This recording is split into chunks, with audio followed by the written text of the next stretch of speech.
मौसम चलावा चैनल पर आपका स्वागत है। आज 15 अगस्त 2024 का दिन है और आज 78वां स्वतंत्रता दिवस देश भर में मनाया जा रहा है। आप सभी को स्वतंत्रता दिवस की हार्दिक शुभकामनाएं। ये दिन हमारे देश की स्वतंत्रता और स्वतंत्रता सेनानियों के बलिदान को याद करने का एक महत्वपूर्ण अवसर है। आइए हम सब इस दिवस को एक गर्व और उत्साह के साथ मनाएं और अपने देश के लिए अपना योगदान देने का भी संकल्प ले और देश की सेवा में अपना योगदान जरूर देवे। ये योगदान किसी भी रूप में हो सकता है आपका।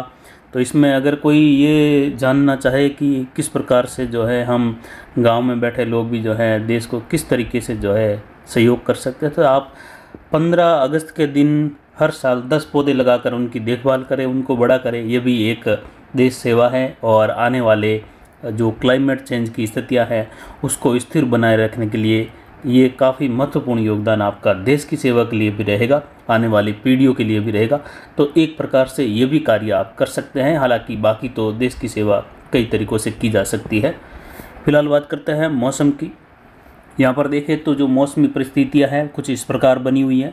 उत्तर पूर्वी राजस्थान के आसपास एक प्रभावित चक्रवाती हवा का क्षेत्र है और ये एक कम दबाव की स्थिति के आसपास का क्षेत्र है। धीरे धीरे ये उत्तर पूर्वी उत्तर पश्चिमी राजस्थान के क्षेत्रों के आसपास से होते हुए यानी ये दक्षिण पश्चिमी उत्तर प्रदेश के आसपास और अलवर के आसपास के क्षेत्रों की ओर है, हरियाणा से लगा। ये धीरे धीरे सीकर संभाग, जयपुर संभाग से होते हुए आगे बढ़ेगा और ये बीकानेर संभाग और अजमेर संभाग के क्षेत्रों से जोधपुर संभाग के क्षेत्रों की ओर प्रवेश करेगा अगले 24 से 48 घंटों के मध्य, जिसकी वजह से बारिश की गतिविधियों का भारी प्रभाव जोधपुर, पाली संभाग, अजमेर संभाग पर देखा जाएगा, जिसमें भारी वर्षा तो कहीं कहीं भारी से बहुत भारी वर्षा और कुछ बड़े पैटर्न की बारिश भी है मध्य पश्चिमी राजस्थान के आसपास देखने को मिलेगी। अजमेर, पाली, जोधपुर संभाग के मिले जुले भागों पर जहां 100 से 150 मिलीमीटर वाली बारिश की गतिविधि भी इन क्षेत्रों में देखने को मिलने की संभावनाएं हैं। अरावली रेंज अजमेर, ब्यावर के क्षेत्रों से लगाकर पुष्कर, पिसांगण होते हुए सोजत, मारवाड़ जंक्शन और देसूरी तक के क्षेत्रों में कई जगहों पर भारी वर्षा होने से नदी नालों में उफान आने की संभावनाएं अगले 72 घंटों में यानी 15, 16, 17 अगस्त के दौरान। वहीं यहाँ पर जैसलमेर, बाड़मेर, फड़ौदी के कई भागों में, जोधपुर और देचू के आसपास के क्षेत्रों से लगाकर शेरगढ़, खींवसर बेल्ट, नागौर, सोयला, भोपालगढ़ बेल्ट में भी कई जगहों पर भारी कहीं बहुत भारी वर्षा की संभावनाएं रहेगी, जिसकी जानकारी इसमें देंगे। एक सर्कुलेशन निचले स्तर के आसपास लगभग 1500 से 2000 मीटर के आसपास जैसलमेर, फड़ौदी के मिले जुले क्षेत्रों के आसपास है। वहीं एक कम दबाव की स्थिति उदयपुर, अजमेर और पाली संभाग के क्षेत्रों पर है, वहां से ट्रफ अरब सागर तक जारी है।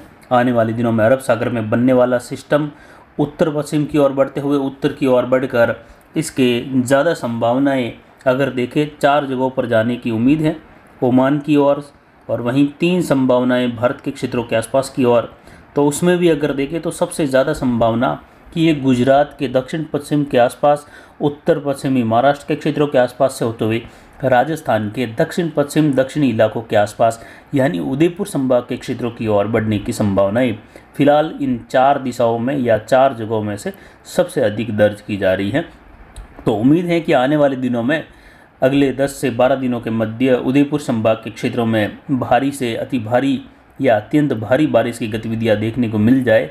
इसमें जो है कोई अतिशयोक्ति नहीं होगी। अगर ये सिस्टम प्रभावी हो तो ये किसी भी प्रकार से अपना प्रभाव वहां पर डाल सकता है और फिलहाल उन क्षेत्रों में कमी बनी हुई है। उदयपुर संभाग के क्षेत्रों में झीलें खाली पड़ी हैं, नदी नाले फिलहाल ज़्यादा कोई उफान पर नहीं रहे, लेकिन आने वाले समय में उम्मीद है कि चौथे सप्ताह अगस्त के दौरान और बचे हुए सितंबर के दौरान अक्टूबर के 10 तारीख तक मानसून की स्थिति अरावली रेंज के क्षेत्रों तक बनी रहेगी, जिससे नदी नाले उफान पर आने, झीलें ओवरफ्लो होने और कई जगहों पर भारी जल भराव और भीषण वर्षा की गतिविधियों का सामना उदयपुर संभाग को आने वाली इस बची हुई सीजन में करना पड़ेगा। ये लगभग बहुत अधिक संभावनाएं हमारे निजी अनुमान में है।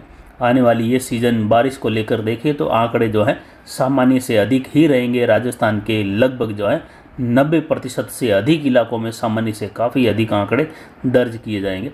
पिछले 24 घंटों के दौरान चेलावास मारवाड़ जंक्शन में 1 मिलीमीटर बारिश दर्ज की गई, जबकि मारवाड़ जंक्शन सोजत के उत्तरी क्षेत्रों के आसपास से लगाकर उत्तर पाली में कई जगहों पर मूसलाधार, देसूरी तहसील बाली और अरावली रेंज पहाड़ों में कई जगहों पर कल रात्रि के दौरान मूसलाधार वर्षा हुई। नदी नालों में जल आवक देखने को मिली देसूरी के आसपास से लगाकर।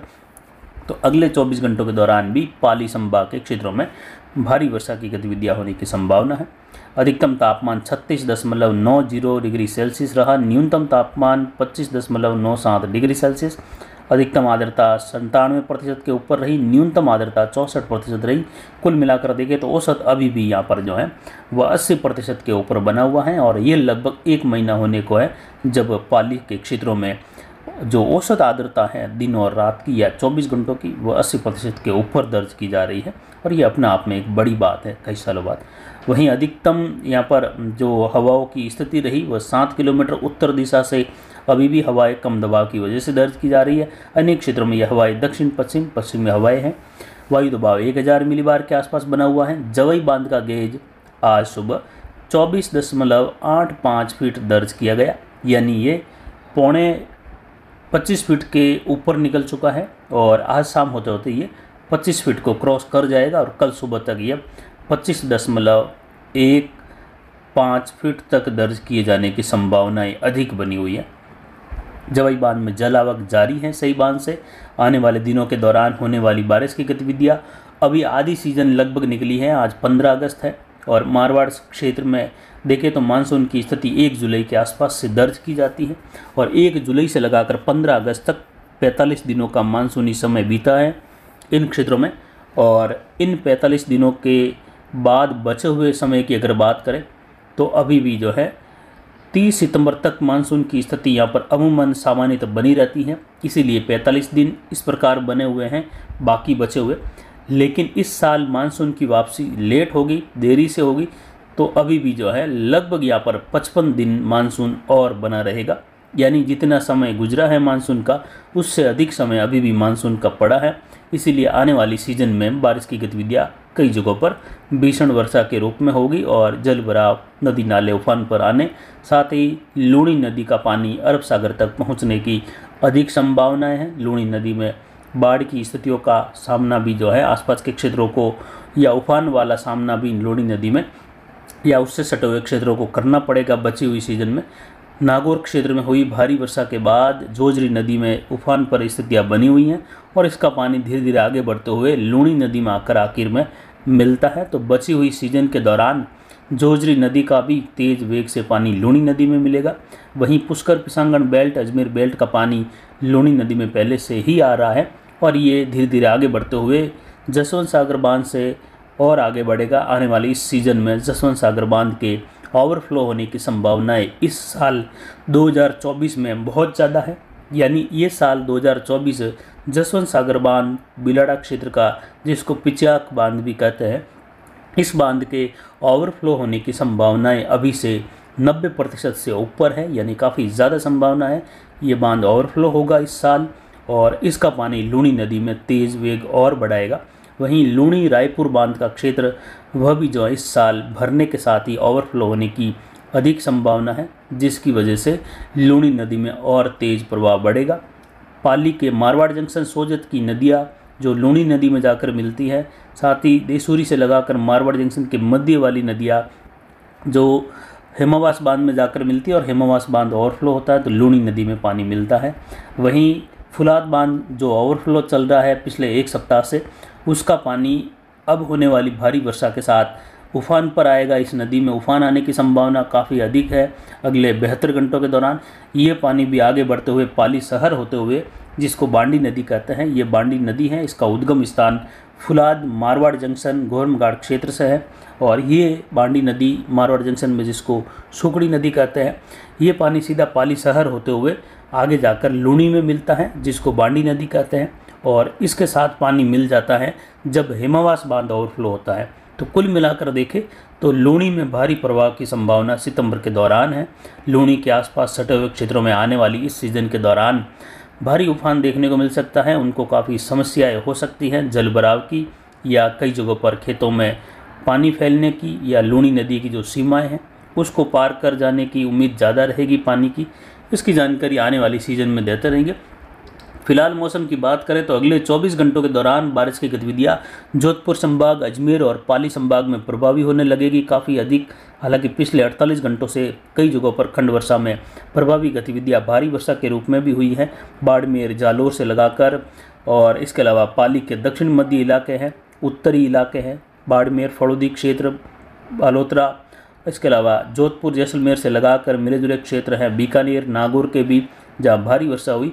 और आने वाले 72 घंटे यानी 15, 16, 17 का समय अजमेर संभाग, जिसमें नागौर, कुचामन, डेगाना बेल्ट से लगाकर परबतसर होते हुए खीमसर बेल्ट, नागौर शहर से होते हुए दक्षिण और दक्षिण पूर्वी, दक्षिण पश्चिमी बीकानेर का क्षेत्र, फड़ौदी, बाप, देणोक और उसके आसपास से लगाकर ओसिया, लोहावट क्षेत्र है, फड़ौदी से लगाकर पोखरण तक का क्षेत्र है, देचू के आसपास के क्षेत्रों से लगाकर शेरगढ़ का क्षेत्र है और जोधपुर से लगाकर अगोड़ई के आसपास का क्षेत्र, जोधपुर से होते हुए डोली, झंवर, लूणी, मोगड़ा, पुरथान से लगाकर पाली, रोहट, मारवाड़ जंक्शन, सोजत, रायपुर, जैतारण, ब्यावर क्षेत्र है, अजमेर, राजसमंद, भीम, टाटगढ़ से लगाकर देवगढ़, देसूरी तक का क्षेत्र, पाली शहर तक का क्षेत्र, ये अगले 72 घंटों के दौरान भारी वर्षा के अनुकूल और कहीं कहीं बहुत भारी वर्षा होने से फिर से जल भराव की स्थितियां कई जगहों पर देखने को मिल सकती हैं। नदी नाले उफान पर आने की संभावनाएं हैं।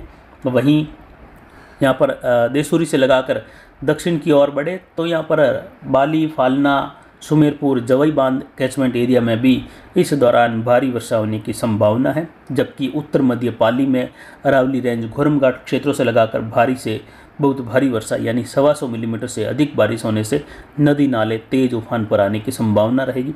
और यहाँ पर जोधपुर शहर से लगाकर उत्तर मध्य पाली, बाड़मेर के इलाके, जिसमें बाड़मेर, पचपदरा, सिवाना, मोकलसर से लगाकर बालोतरा क्षेत्र है, वहाँ से होते हुए शेरगढ़ और इसके अलावा शिव तहसील के अधिकतर क्षेत्र हैं, जिसमें भारी वर्षा की संभावना है आने वाले 72 घंटों के दौरान। ये सिस्टम उत्तर पूर्व से अब मूव करते हुए प्रभावी रूप में जयपुर और सीकर संभाग से आगे बढ़ेगा और ये बीकानेर संभाग के दक्षिण और अजमेर संभाग के मिले जुले भागों से होते हुए पश्चिम की ओर बढ़ेगा और ये जोधपुर के आसपास से होते हुए इसके पश्चिम की ओर झुकाव में आने की संभावना है। यानी ये जोधपुर संभाग से होते हुए पश्चिम दिशा की ओर बढ़ेगा और जैसे जैसे पश्चिम की ओर बढ़ेगा तो दक्षिण पश्चिमी राजस्थान में बारिश बढ़ेगी। आने वाले दिनों में देखें तो 3-4 दिनों के दौरान सांचौर से लगाकर आहोर, जसवंतपुरा, मालवाड़ा से लगाकर जसवंतपुरा और यहाँ पर रेवदर, पिंडवाड़ा, माउंट आबू क्षेत्र, स्वरूपगंज से लगाकर और भीनमाल, रानीवाड़ा और कुछ रामसिंह के आसपास के क्षेत्रों से लगाकर बागोड़ा क्षेत्र हैं, गुड़ा, मलानी, धोरीमना, आलमसर, सिंदरी, गडरा रोड, इसके अलावा देखें तो चौहटन के क्षेत्र हैं। इन भागों में भी मूसलाधार तो कई जगहों पर भारी वर्षा होने की संभावना रहेगी। ज़्यादातर क्षेत्रों में मध्यम से लगाकर जोरदार बारिश होने की संभावना आने वाले 3-4 दिनों के दौरान है। वहीं यहाँ पर आज बारिश की गतिविधियाँ सुबह से ही होने की संभावनाओं में सीकर संभाग, जयपुर और भरतपुर संभाग से लगाकर कोटा, उदयपुर संभाग में मध्यम से तेज़ तो कहीं मूसलाधार वर्षा होने के साथ ही भारी वर्षा भी दर्ज होने की संभावनाओं में सीकर शहर के आसपास से लगाकर सीकर होते हुए फतेहपुर, शेखावटी से होते हुए झुंझुनू और अलवर के क्षेत्रों से लगाकर जयपुर, नागौर क्षेत्र हैं, बीकानेर के क्षेत्र हैं। इसके अलावा गंगानगर, हनुमानगढ़, अनूपगढ़ के क्षेत्रों में भी आने वाले 2 दिनों के दौरान बारिश की गतिविधियां जोरदार वर्षा के रूप में, हालांकि उत्तर के भागों में खंड वर्षा की स्थितियां रहेगी, लेकिन फिर भी अच्छी बारिश, मध्यम से भारी वर्षा भी कई जगहों पर दर्ज होने की संभावना है। और ये बारिश का दौर मध्य राजस्थान होते हुए बीकानेर संभाग के क्षेत्र, सीकर, जयपुर से लगाकर अजमेर, पाली, जोधपुर संभाग के क्षेत्रों को अधिक प्रभावित करेगा। उदयपुर, कोटा संभाग के भी कई भागों में भारी तो कई जगहों पर भारी से बहुत भारी वर्षा, अधिकतर क्षेत्रों में मध्यम से लगाकर मूसलाधार वर्षा दर्ज होने की संभावना है। तो फिलहाल अभी की जानकारी के लिए इतना ही। आगे की जानकारी के लिए बने रहे हमारे चैनल पर। नमस्कार, जय हिंद, जय भारत।